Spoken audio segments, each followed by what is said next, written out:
Olá, pessoal. Nessa videoaula, nós vamos falar do artigo 75 do Código Penal. Então, nas videoaulas anteriores, a gente vinha falando dos artigos anteriores, né? Que eram os artigos relacionados ao concurso de crimes, né? E aí, depois, logo depois do artigo 71, a gente tem os artigos 73, 74, que são artigos relacionados ao erro de tipo acidental, que a gente já estudou lá quando estudou erro de tipo. Então, para fechar essa parte do código, nós vamos falar nessa videoaula apenas do artigo 75, tá? Vamos lá. O que diz o artigo 75? Vamos aos slides, mas antes da gente ir aos slides, vamos dar uma lidinha lá no artigo 75. Olha o que ele diz. Então, diz assim: o tempo de cumprimento das penas privativas de liberdade não pode ser superior a 40 anos. Então, como vocês já sabem, esse artigo 75 ele não trata do tempo de condenação numa sentença, tá? Esse tempo de condenação numa sentença não tem limite. Se o sujeito cometer, por exemplo, 10 homicídios qualificados, ele pode ser condenado a 200 anos, 300, como já houve casos no Brasil, tá?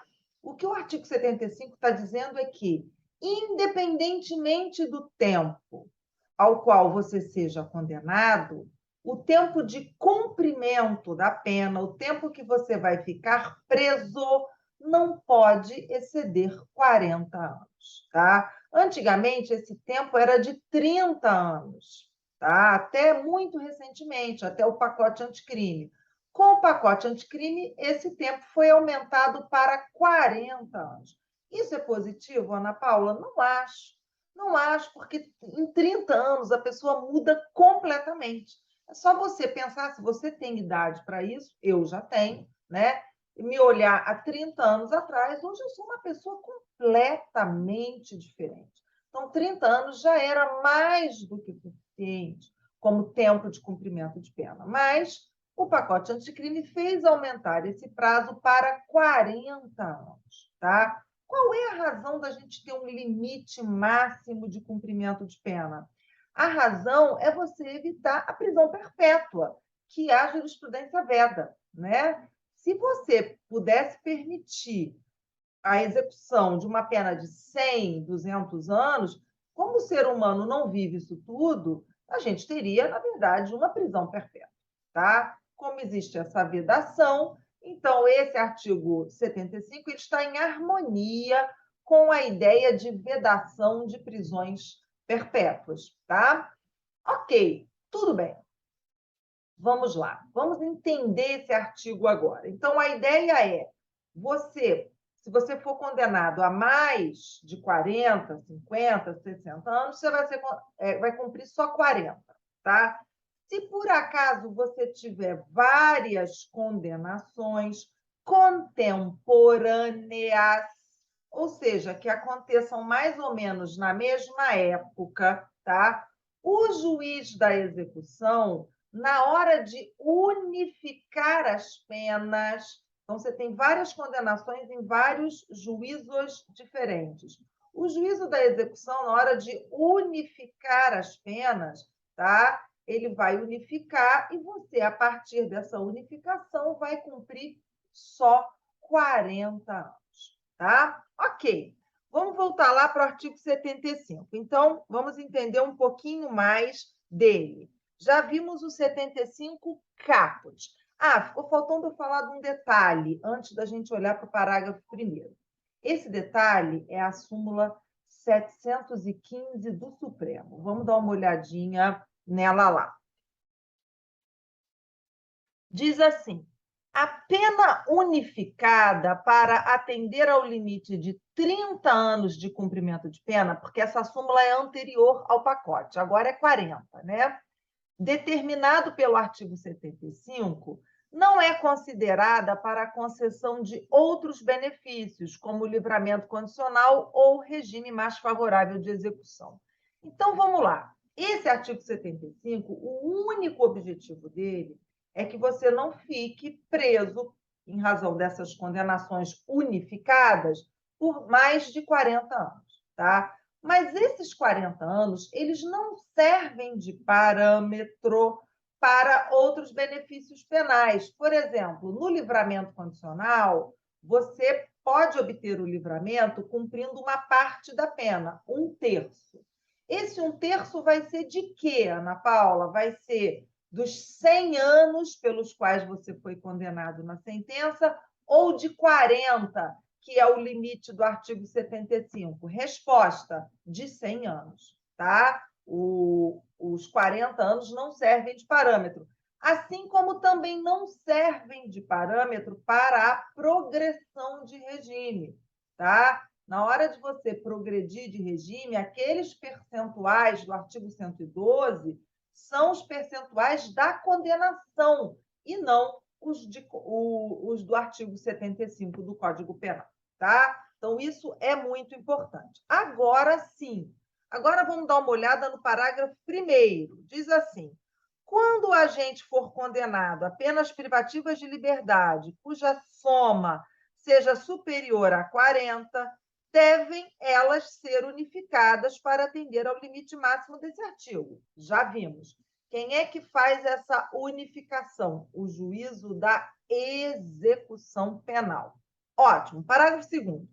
Sobrevindo condenação por fato posterior ao início do cumprimento da pena, far-se-á nova unificação, desprezando-se para esse fim o período de pena já cumprida. Então, agora vamos entender esse parágrafo. Então, você cometeu aqui um roubo, um furto, um homicídio, tá? Isso tudo antes de 2010, tá? E aí a sua pena aqui foi 8 anos, aqui foi 30 anos, aqui foi 5 anos, tá? Somadas essas penas todas, você tem penas acima de 40 anos. Só que, na hora da execução da pena, você foi preso, tá? Aí vai ser iniciada a execução. Na hora da execução, o juiz da execução vai unificar essas penas todas e você não vai poder cumprir mais do que 40 anos, tá? Isso a gente já aprendeu, está no caput e no parágrafo 1º. Aí, o que diz o parágrafo 2º? Vou repetir. Sobrevindo condenação por fato posterior ao início do cumprimento de pena.